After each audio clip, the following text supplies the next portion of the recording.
ప్రతి ఒక్కరూ యోగాపై అవగాహన కలిగి నిత్య జీవితంలో విద్యార్థులు యోగా చేయడం ద్వారా మంచి జ్ఞాపకశక్తి, మన ఆరోగ్యం పరిరక్షణలో ఎంతో ఉపయోగపడుతుందని వరంగల్ ఇన్ఛార్జి డాక్టర్ మైదం రాజు అన్నారు.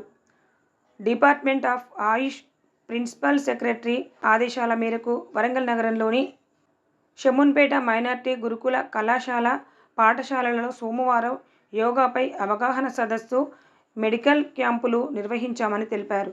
ఈ సందర్భంగా ఆయన మాట్లాడుతూ ప్రతి ఒక్కరూ జూన్ 21న యోగా డే విజయవంతం చేయాలని కోరారు. తాళ్లపల్లి నీలమ్మ కళాశాల ప్రిన్సిపల్ యోగాపై పిల్లలకు అవగాహన కల్పించారు. Geesukonda medical officer Revathi, Aminabad medical officer Parveen, Meenaji Begum, pharmacist Ravinder, Rajitha, yoga instructor Vashishtha, Mounika, కళాశాల సిబ్బంది తదితరులు ఈ కార్యక్రమంలో పాల్గొన్నారు.